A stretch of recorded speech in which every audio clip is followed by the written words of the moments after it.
अगदी बरोबर. तुम्हाला माहिती मी सांगते की नीट पेपर घोटाळा तुमच्या कानावर पडलेलाच असेल. 2026 मध्ये आत्ता सध्या हा घोटाळाचं मोठी चर्चा आहे. बरं, ही गोष्ट पहिल्यांदा घडत नाहीये. यापूर्वी सुद्धा नीट पेपर घोटाळे झालेले आहेत. आणखीन काही परीक्षांमध्ये सुद्धा पेपर लीक प्रकरणं झालेली आहेत आणि यामुळे वर्षानुवर्ष मुलं अभ्यास करत असतात, मोठी मोठी स्वप्न बघत असतात आणि अशा पद्धतीने जर पेपर लीक होत असतील तर त्यांच्या स्वप्नांचा भंग होतो. आणि या सर्व गोष्टींसाठी कुठे ना कुठेतरी एक कुचकामी व्यवस्था ही कारणीभूत ठरत असते आणि या व्यवस्थेला पोचणारे राजकीय नेते असतात. तर या सगळ्याकडे तुम्ही कसं बघताय? मी राजकीय व्यवस्थेवर किंवा प्रणाली कशी सुधरेल त्यावर थोड्या वेळाने येतो. पहिले मी या गोष्टीवर येतो. 17 वर्षाच्या एका मुलाने जो नीटची परीक्षा ज्यांनी दिली त्यांनी आत्महत्या केली. हा मुलगा तो आहे जो नीटची तयारी करत होता. उद्या जाऊन तो डॉक्टर झाला असता आणि डॉक्टर होऊन त्यांनी किती लोकांचे प्राण वाचवले असते, किती लोकांचे जीव वाचवले असते. जो मुलगा दुसऱ्या लोकांचे जीव वाचवायचं स्वप्न बघत होता त्याला स्वतःचा जीव द्यावा लागला. याच्यापेक्षा वाईट काय असू शकतं आजच्या काळात? आणि त्याच्यानंतरही काय झालंय? शिक्षा मंत्रीवर कोणी दबाव निर्माण केला की त्यांनी त्यांचा राजीनामा दिला पाहिजे किंवा प्रधानमंत्र्यांनी शिक्षा मंत्र्यांकडून राजीनामा घेतलाय? मी तुम्हाला एक उदाहरण देतो. मी काही दिवसांपूर्वी एक न्यूज वाचत होतो युरोपमधली. युरोपमध्ये एका देशात, पोर्तुगाल एक देश होता, तिथे एका भारतीय नागरिकाचा मृत्यू झाला. तो तिथे फिरायला गेला होता, टुरिस्ट होता. एका टुरिस्टचा मृत्यू झाल्यामुळे युरोपच्या देशातला एक मंत्री राजीनामा देतो टुरिस्टसाठी, टुरिस्ट जो त्यांच्या देशाचा नागरिकही नाहीये. आणि आपल्या देशातली मुलं आत्महत्या करतायत. कोणामुळं? सरकारच्या गैरकारभारामुळं, सरकारच्या चुकीमुळं. आणि तुम्ही तुमच्या लोकांचा जीव चाललाय तरी तुम्ही राजीनामा देत नाही. तुम्ही अजूनही तिथं बसून राहिले. अकाउंटेबिलिटी कुठे गेली या देशात? म्हणजे काही माणसाच्या जीवाची काही किंमत आहे की नाही या देशात आता? मी तुम्हाला अजून एक दुसरं उदाहरण देतो. मला एका सीबीएसईची परीक्षा दिलेल्या मुलाचा मेसेज आला. तो म्हणला की दादा, मी सीबीएसईची परीक्षा दिली होती, पण सीबीएसई वाल्यांनी आता असं सांगितलं की ते पेपर रिचेक करतील, कारण की त्यांनी आधी पेपर खूप घाई गडबडीत चेक केले आणि त्याच्यामुळे बऱ्याचशा लोकांचे मार्क चुकीचे आले, तर ते आता मार्क बरोबर करून देतील. तर मी म्हणलं ठीक आहे ना, मग चांगलीच गोष्ट आहे, मार्क ठीक करून देत आहेत ना. तो म्हणला नाही, पण याच्यात एक प्रॉब्लेम. म्हणलं काय प्रॉब्लेम आहे? मग तो म्हणतो की मला रिचेकिंगची फीस द्यावं लागणार आहे. तर मला हा प्रश्न पडला, चुकी कोणाची आहे? चुकी व्यवस्थेची आहे, चुकी सरकारकडून झालेली आहे, पण त्या चुकीची किंमत कोणाला द्यावी लागतीये? स्टुडंट्सला द्यावं लागतीये. हा कसला न्याय आणि हा कसला सिस्टम आहे जिथं चुकी कोणी दुसरं करतंय पण त्याची शिक्षा कोणाला तिसऱ्यालाच भेटतीये? म्हणजे मला उद्या येऊन कोणी तोंडात मारेल, तो पोलीस येऊन मलाच अटक करेल, असं चालू आहे.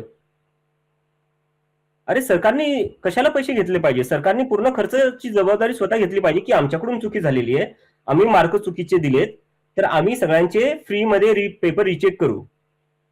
पण हे उलट स्टुडंट्सकडूनच पैसे काढतायत. म्हणजे हा तर एकंदरीत भ्रष्टाचारच झाला ना. उद्या मग अजून जास्त पेपर तुम्ही चुकीचे करेक्ट करसाल, चुकीचे मार्क देसाल का? कारण की रिचेकिंगचे पण पैसे येतील आमच्याकडे.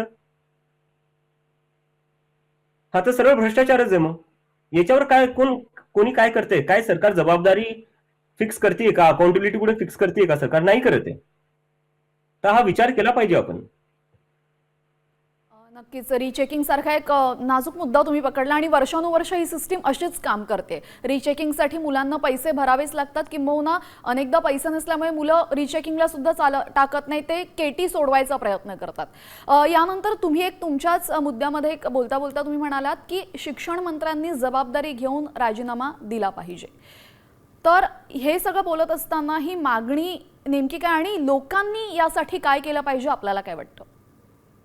आम्ही आता त्या गोष्टीसाठी थांबणार नाही की लोकांनी काय केलं पाहिजे. आम्ही स्वतः एक इनिशिएटिव्ह सुरू करणार आहे, जिथं आम्ही लोकांना एक लिंक पाठवणार आहे. तिथं जाऊन त्यांनी क्लिक करायचं आणि त्यांनी सांगायचं की शिक्षण मंत्र्यांनी राजीनामा दिला पाहिजे की नाही दिला पाहिजे. आणि आज आमच्याकडे 94 लाख लोक आहे. आम्ही त्या सगळ्यांना ते पाठवणार आहे तो फॉर्म.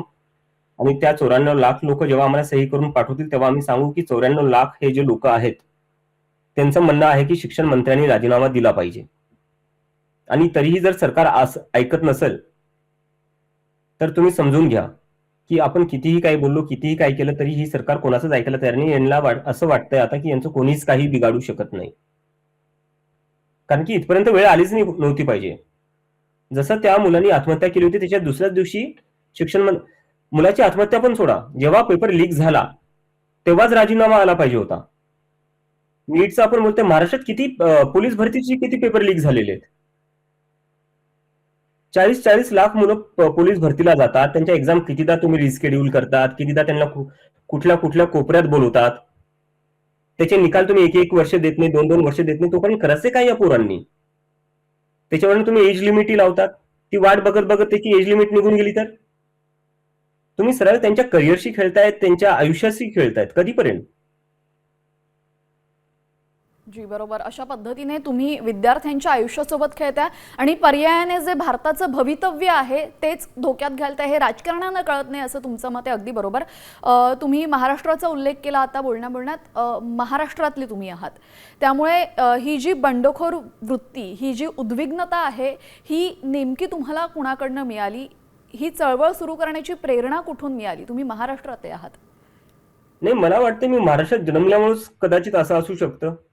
कारण की आपल्याला तो वारसा असलेला आहे. आंबेडकर असो, फुले असो, छत्रपती महाराज असो, तर यांच्याबद्दल लहानपणापासून ऐकत आलेलो, यांनी अन्यायाविरोधात नेहमी आवाज उठवलेला आहे, लढलेले आहेत. तर कदाचित तिथं वाढल्यामुळे माझ्यात हे आलेलं असेल आणि त्यामुळे जेव्हा पण असं काही होतं मी बोलतो.